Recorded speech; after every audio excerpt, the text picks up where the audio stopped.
Hi, my name is Abby Graham, and here is my presentation on what I've learned the past 2 weeks of working with Microsoft Word.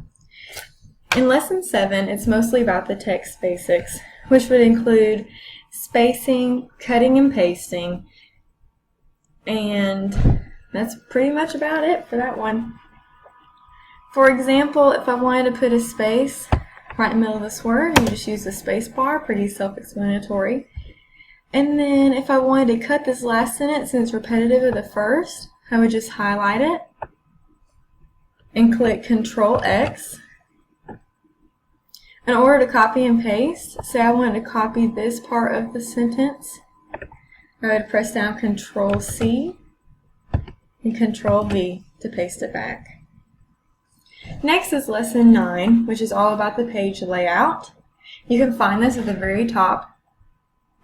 Click on Page Layout, then you would click on Orientation, and let's say we want to change this to Landscape, so I click Landscape.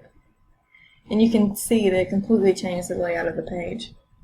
Next, if I wanted to change the margins, I would go back up, click on Margins, and this, you can pick whatever you decide. I'm going to pick a narrow margin for right now.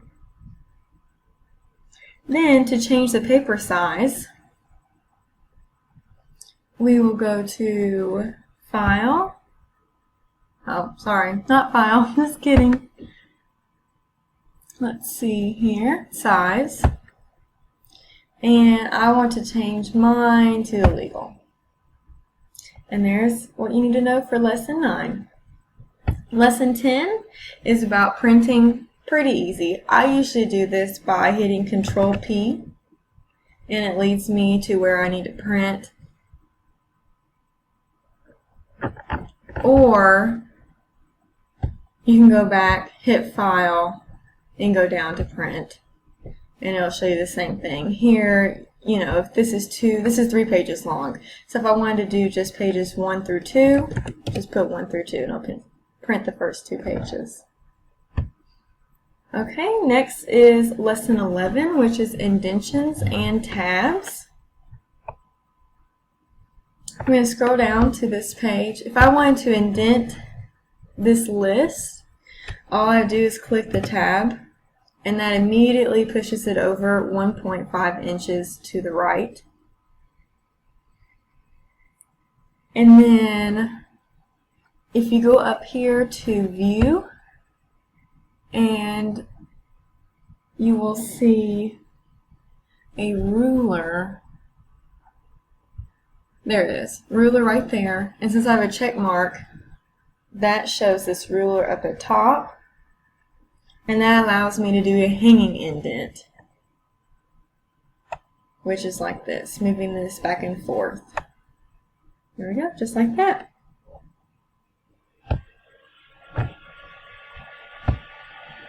Okay, Lesson 12 is about line and paragraph spacing. For me, I like to use the control shortcuts. So for example, if I wanted to make this double spaced, I would press Control 2, and then go back to single space, Control 1. However, there is a little place up here, line and paragraph spacing, where if I wanted to make this double space, I would just click on the 2, and that's the same thing. But for me, the controls are just easier. Lesson 13 is all about lists, and this is the perfect practice document considering I have a bulleted list ahead. Right here, in order to make a list, you would just click up here where you see that it's bulleted, and that actually just removed the bullet. You can also, instead of bullets, you can do numbers. So if I wanted to highlight these bullets, I can press on the numbers and make them numbered like that. And if I wanted to restart the numbering right here at 1, I would right click on my list and then go to Restart at 1. There you go. Also, if you want to, let's say I want to go back here, I don't really like these numbers, and I change that to another the round bullets. I can customize these bullets by clicking this arrow, go to Define New Bullet, Symbols, and I can pick anything I like. I'm going to pick the little clover. Press OK, and now I have a new bulleted list with the clovers. Next is lesson 14, which is about hyperlinks. For me, this was probably the hardest lesson out of all of them. Something easy to do would be like at the top of the page. Here is an address, but most of the time, if I wanted to make this where I can actually click on it and go to the website, what I would do is I would choose two words. Let's say portal to. I would go to File. Sorry, not File. Insert. Hyperlink. And I would put the address below to where I want it to go. So for example, I would like for it to go to the limegroveapartments.com. So I would just write that in.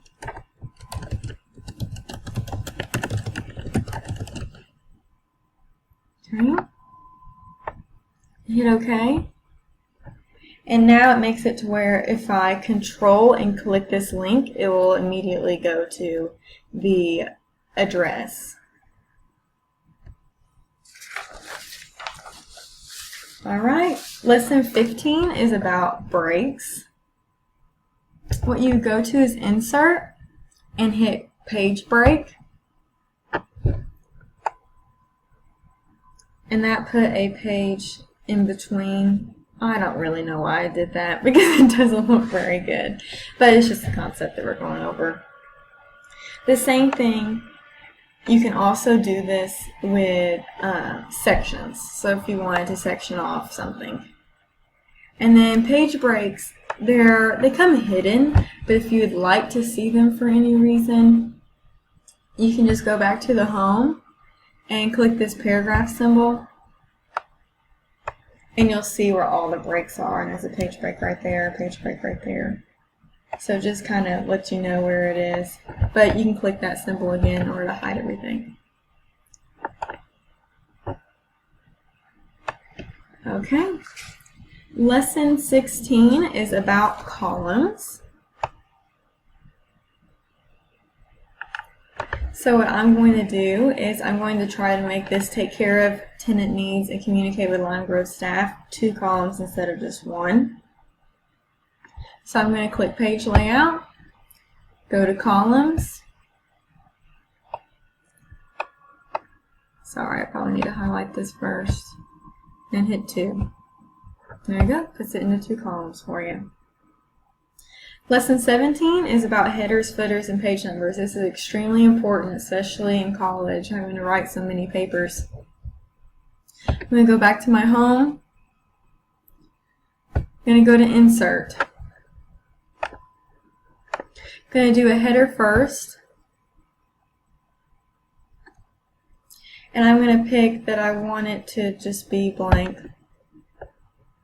So I'm going to put my last name, for example, at the top. In order to do a footer, click Footer. Say blank one.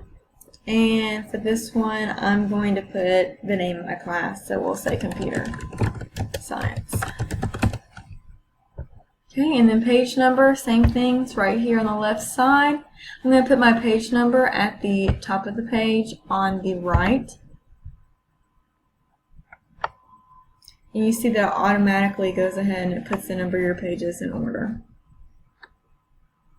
Next is lesson 18, which is formatting pictures. For example, if I wanted to crop this picture, you go to Format, and there's Crop right here on the right-hand side.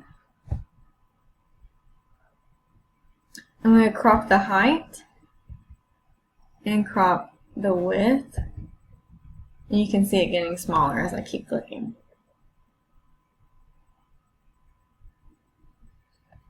Also, you can add a border to this shape.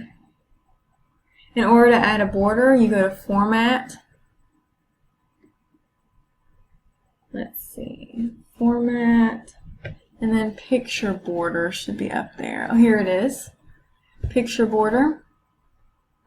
And I'm going to choose black.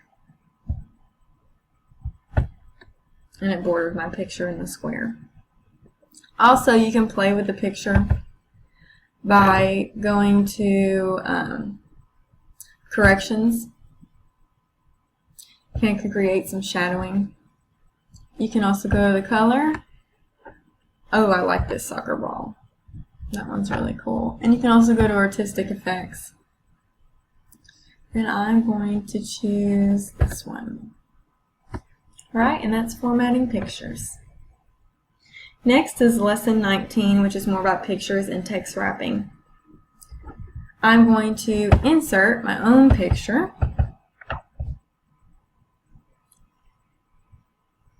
So insert picture. I'm going to choose one that I already have. Oh gosh, so sorry for all the selfies.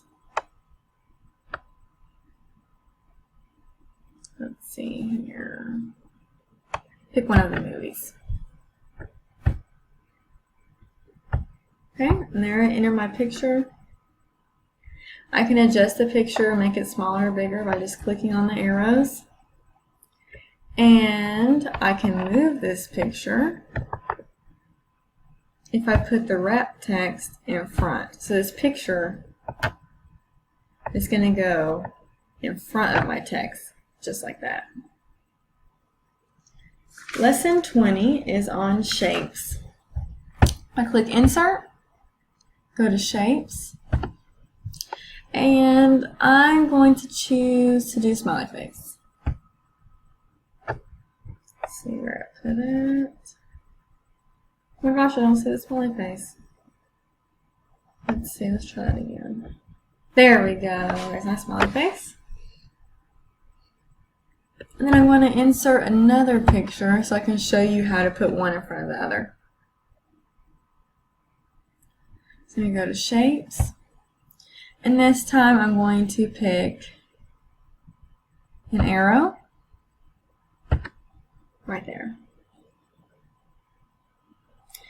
And in order to put one in front or behind the other, I'm going to right click on my arrow and bring this to the front. Just like that. Alright, it looks like that my presentation is going to have to go over the 10 minutes. So I'm going to do, I'm just going to go ahead and end this one right here since we're at 13:25. And I will click another link to finish up with lesson 21 through 27.